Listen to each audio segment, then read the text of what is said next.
হযরত আদম আলাইহিস সালাতু ওয়াস সালাম থেকে শুরু করে পৃথিবীর ইতিহাসে সকল নবী এবং রাসূলগণ তারা কোনো না কোনো পেশার সাথে সম্পৃক্ত ছিলেন। অর্থাৎ কায়িক শ্রমের মাধ্যমে তারা জীবিকা নির্বাহ করতেন। নবী এবং রাসূলগণ তারা প্রত্যেকেই কিন্তু শ্রমের সাথে সম্পৃক্ত ছিলেন এবং পরবর্তীতে ইসলামে অনুসরণ করে যারা স্কলার, মনীষী, ইমাম তারা সকলেই কিন্তু শ্রমজীবী মানুষের অন্তর্ভুক্ত ছিলেন। আমাদের প্রিয় নবী মুহাম্মদ রাসূলুল্লাহ সাল্লাল্লাহু আলাইহি সাল্লাম তিনি কিন্তু তার এই আন্দোলনের যে ৫ জন ব্যক্তিকে নিয়ে তিনি সর্বপ্রথম তার এই যাত্রা শুরু করেছিলেন, সেই যাত্রায় তার সঙ্গী সাথীদের মধ্যে শ্রমজীবী মানুষই কিন্তু বেশি ছিল এবং যায়েদ বিন হারিসা তাদের মধ্যে অন্যতম, যে ৫ জন ইসলাম গ্রহণ করেছিলেন। আবু বকর, খাদিজা রাদিয়াল্লাহু তাআলা আনহা, আলী এবং যায়েদ বিন হারিসা তিনি কিন্তু শ্রমজীবী মানুষের অন্যতম ছিলেন। এবং আমাদের প্রিয় নবী মুহাম্মদ রাসূলুল্লাহ সাল্লাল্লাহু আলাইহি সাল্লাম নিজেও তিনি ব্যবসা করেছেন, এই শ্রমজীবী মানুষদেরই অন্তর্ভুক্ত ছিলেন। হযরত আদম আলাইহিস সালাতু ওয়াস সালাম থেকে শুরু করে পৃথিবীর ইতিহাসে সকল নবী এবং রাসূলগণ তারা কোনো না কোনো পেশার সাথে সম্পৃক্ত ছিলেন। অর্থাৎ কায়িক শ্রমের মাধ্যমে তারা জীবিকা নির্বাহ করতেন।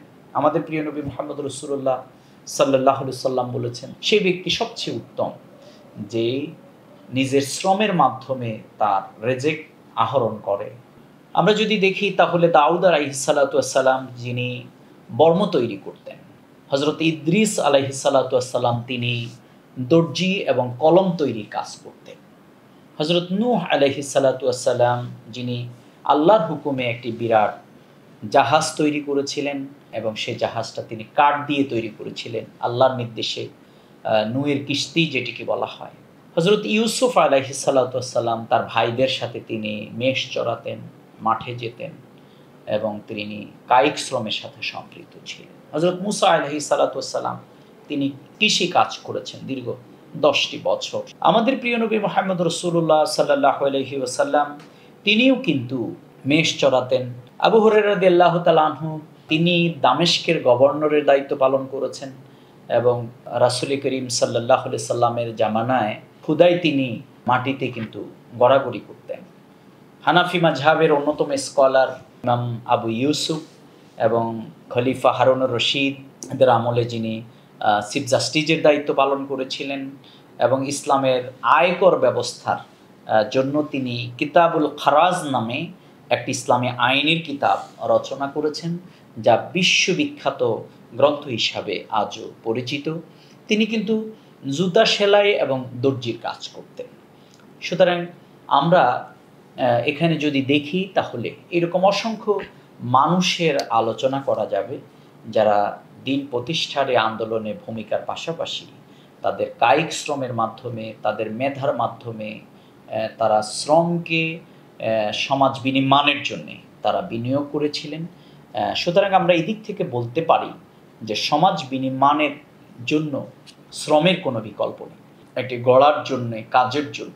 এই জন্য আল্লাহ তাআলা সেই কথাই আমাদেরকে মহাগ্রন্থ আল কোরআনে স্মরণ করিয়ে দিয়েছেন।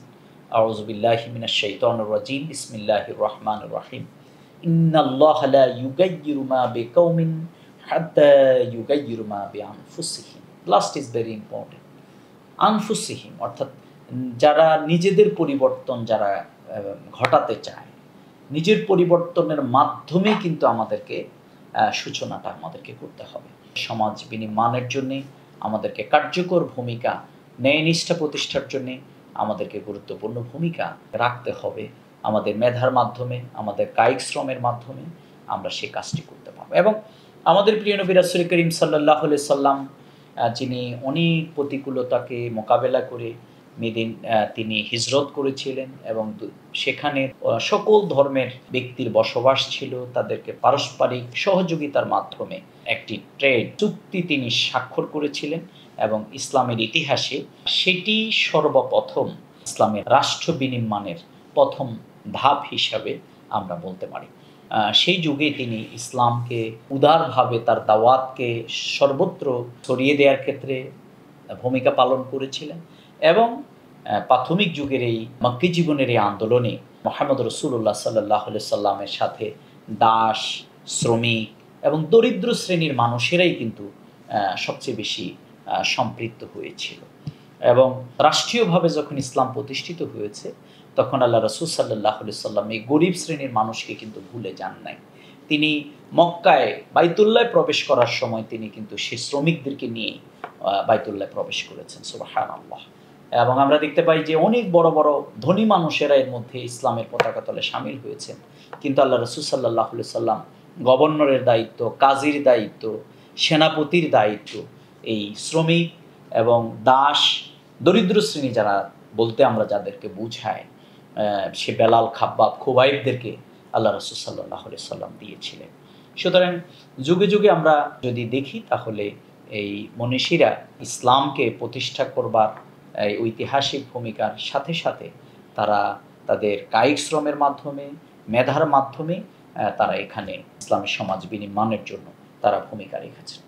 খোলাফায়ে রাশিদিনদের যদি আমরা আলোচনা করি তাহলে 4 খলিফাই কিন্তু আমরা দেখব যে তারা শ্রমিকের ভূমিকায় কাজ করেছিলেন। আব্দুল্লাহ ইবনে মাসউদ তিনি বকরির রাখাল চড়াতেন এবং দিল্লির সুলতান নাসিরউদ্দিন তিনি টুপি সেলাই করে তার সংসার পরিচালনা করতেন এবং তিনি রাষ্ট্র কোষাগার থেকে কোনো টাকা গ্রহণ করতেন না। এইভাবে আমরা দেখতে পাই যে তারা তাদের শ্রমের মাধ্যমেই তারা কিন্তু অনেকেই বড় বড় মানুষে রূপান্তরিত হয়েছে। এবং আমরা সেই ঘটনাগুলো জানি যে আবু বকর রাদিয়াল্লাহু তাআলা আনহু তিনি কিন্তু মেষ চড়াতেন, আবু বকর অন্যের বাড়ির দুধ তিনি কিন্তু দহন করে দিতেন। তিনি যখন খেলাফতের দায়িত্ব গ্রহণ করেছেন, খলিফা হয়েছেন, তখন সে ছোট্ট বালিকাটি এসে বললেন যে আপনি তো এখন আর আমাদের দুধ দহন করে দেবেন না, কারণ আপনি তো এখন খলিফা আমাদের। আবু বকর রাদিয়াল্লাহু তাআলা আনহু মুস্কি হেসে বলেছিলেন, না, আমি আগামীকালকেও তোমাদের দুধ দহন করে দেব। অর্থাৎ তিনি প্রতিনিয়তেই সে কাজটি করে দিতেন। এইভাবে ইসলামের ইতিহাসে আমরা বড় ইমাম, মনীষী, স্কলার এবং আম্বিয়া আলাইহিসসালাতু ওয়াসসালামের তাদের প্রত্যেকের শ্রমের মাধ্যমে তারা এখানে তাদের জীবিকা সমাজ বিনির্মাণের জন্য তারা ভূমিকা পালন করেছেন। কারণ আল্লাহ তাআলা বলেছেন, ফান্তাশিরু ফিল আরদি ওয়াবতাগু মিন ফাদলিল্লাহ ওয়াজকুরুল্লাহ কাসীরান লাআল্লাকুম তুফলিহুন, যে তোমরা নামাজ শেষ করো, এরপরে তোমাদের রিজিকের সন্ধানে তোমরা বেরিয়ে পড়ো। আমাদের মূল প্রতিপাদ্য হচ্ছে যে বাংলাদেশের ৪২টি আনুষ্ঠানিক খাত যেখানে রয়েছে সেখানে 14% শ্রমিক কাজ করছে বিভিন্ন গার্মেন্টস ইন্ডাস্ট্রি, এগুলোর মধ্যে প্রায় ৪২ লক্ষ এখানে কাজ করছে। সুতরাং এই যে ৭.৫ কোটি মানুষ আমরা যদি ধরি আজকে, তাহলে তার ৮৬% অনানুষ্ঠানিক খাতের শ্রমিক, যারা শ্রম আইনের আওতাভুক্ত নয়। তাহলে এরা তাদের জীবনকে বাঁচানোর জন্য নীরবে নিবৃত্তি কিন্তু শ্রম দিয়ে যাচ্ছে, অথচ তারা বিভিন্নভাবে শোষিত, বঞ্চিত, তার খবরেই আমরা কিন্তু কেউ রাখছি। কিন্তু যেখানে ইসলাম প্রতিষ্ঠিত হয়েছে সেখানে যিনি রাষ্ট্রপ্রধান ছিলেন তিনি গাছতলায় ঘুমাতেন। সুতরাং এই ইসলাম মানুষের অধিকারের কথা বলে। হযরত ওমর ফারুক রাদিয়াল্লাহু তাআলা আনহুর খেলাফতের সময় আমরা দেখতে পাই একজন প্রজা যখন তার কাছে এসেছিল, তিনি তখন তাকে একটু সামান্য ব্যস্ততার কারণে মৃদু আঘাত করে একটা ছোট্ট ছুরি দিয়ে বললেন যে আমি যখন কম ব্যস্ত থাকি, অর্থাৎ আমি যখন নিরিবিলি থাকি, তখন তুমি আসতে পারো। লোকটি চলে গেলেন। যাওয়ার পর হযরত ওমর ফারুক রাদিয়াল্লাহু তাআলা আনহু স্মরণ হয়েছে যে না, আমি তো যে দায়িত্ব আমার উপর অধিষ্ঠিত, আমি তো এই লোকটি দায়িত্ব আমার উপরে রয়েছে। তখন তিনি বাড়িতে ছুটে গিয়েছেন, আর ওই লোকটি তো ভয়ে কম্পমান। তিনি ওমর ফারুক রাদিয়াল্লাহু তাআলা আনহু তাকে বললেন, ভাই, তুমি চলে আসার পর আমি আত্মসমালোচনা করে দেখেছি যে তোমাকে আমি যে মৃদু আঘাত করেছিলাম এটা ঠিক হয়নি, বরং আমি ওমরের উপরে তোমার জিম্মাদারি, এটা আল্লাহর পক্ষ থেকে লাগে। ওমর ফারুক রাদিয়াল্লাহু তাআলা আনহু তার ছোট্ট ছুরিটি ওই লোকটির হাতে দিয়ে বললেন যে ভাই, তুমি আমি ওমরের শরীরে সমপরিমাণ আঘাত করো। লোকটি হতবিহ্বল হয়ে গেল। ওমর ফারুক রাদিয়াল্লাহু তাআলা আনহু বলতে বলতে বললেন, একটু থামো, আমার স্মরণ হয়েছে আমি যখন তোমার শরীরে মৃদু আঘাত করেছিলাম তখন তোমার শরীরে কোনো জামা ছিল না, সুতরাং আমি ওমরের জামার উপরে যদি আঘাত করো তাহলে সেটি সমান হবে। এই কথা বলতে বলতে ওমর ফারুক রাদিয়াল্লাহু তাআলা আনহু নিজের শরীরের জামাটি খুলে ফেলেছেন আর খুলতে খুলতে বললেন যে আমার খালি শরীরে তুমি আঘাত করো। এটাই ছিল ইসলাম। ইসলামের ইতিহাসে বস্তা রাত্রে উঠাবার জন্যে কাঁদে, প্রজার বাড়িতে খাবার নেই, কিভাবে তিনি ভূমিকা রেখেছে। হযরত ইবনে কুরাইশ রাদিয়াল্লাহু তাআলা আনহু থেকে বর্ণিত, নবী করিম সাল্লাল্লাহু আলাইহি সাল্লাম বলেছেন, তোমরা তোমাদের কর্মচারীদের সাথে যতটা হালকা কাজ দিবে, তোমাদের আমলনামায় ততটা পুরস্কার এবং পুণ্য আল্লাহ তাআলা লিখে দেবেন। সুবহানাল্লাহ। আবু জুবাইর রাদিয়াল্লাহু তাআলা আনহু বলেছেন, নবী করিম সাল্লাল্লাহু আলাইহি সাল্লাম বলেছেন, চাকরের সাথে একত্র বসে খেতে বলেছেন। আব্দুল্লাহ ইবনে ওমর বলেছেন, এক ব্যক্তি নবী করিম সাল্লাল্লাহু আলাইহি সাল্লামের নিকটে এসে জিজ্ঞেস করলেন, আল্লাহর রাসূল, চাকর বাকরদেরকে কতবার ক্ষমা করব? তিনি চুপ রইলেন। সে পুনরায় প্রশ্ন করলেন, এবারও তিনি চুপ রইলেন। সে পুনরায় প্রশ্ন করলেন, এবারও তিনি চুপ রইলেন। চতুর্থবার বলার পর তিনি বললেন, দৈনিক ৭০ বার ক্ষমা করবে। আবু দাউদ। সুবহানাল্লাহ। আবু হুরায়রা রাদিয়াল্লাহু তাআলা আনহু থেকে বর্ণিত, নবী করিম সাল্লাল্লাহু আলাইহি সাল্লাম বলেছেন, তোমাদের কেউ যেন আমার দাস, আমার দাসী না বলে, কেননা আমরা সকলে আল্লাহর দাস। সুবহানাল্লাহ।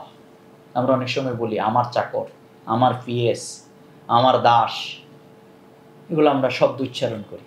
আসলে এগুলো এইভাবে যত না বলা যায়, আল্লাহ তাআলা সেই নির্দেশ আমাদেরকে দিয়েছেন, আল্লাহ রাসূল সেইভাবে বলেছেন। মানুষ জন্ম নিয়ন্ত্রণ করবার জন্য আমাদের দরকার নেই, বরং আমরা শ্রমের মাধ্যমে গোটা পৃথিবীকে কিভাবে বাসযোগ্য করে আমাদের রিজিককে আরো উৎপাদনের জায়গায় আমরা নিয়ে যেতে পারি। মুহাম্মদ রাসূলুল্লাহ সাল্লাল্লাহু আলাইহি সাল্লামের শানিত প্রতিষ্ঠিত সে শ্রমজীবীকে সমাজে প্রতিষ্ঠা করি। আল্লাহ তাআলা আমাদের সবাইকে সেই শপথ গ্রহণ করার, সে কার্যকর ভূমিকা পালনের তৌফিক দান করুন। আমিন। আসসালামু আলাইকুম ওয়া রাহমাতুল্লাহি ওয়া বারাকাতুহু।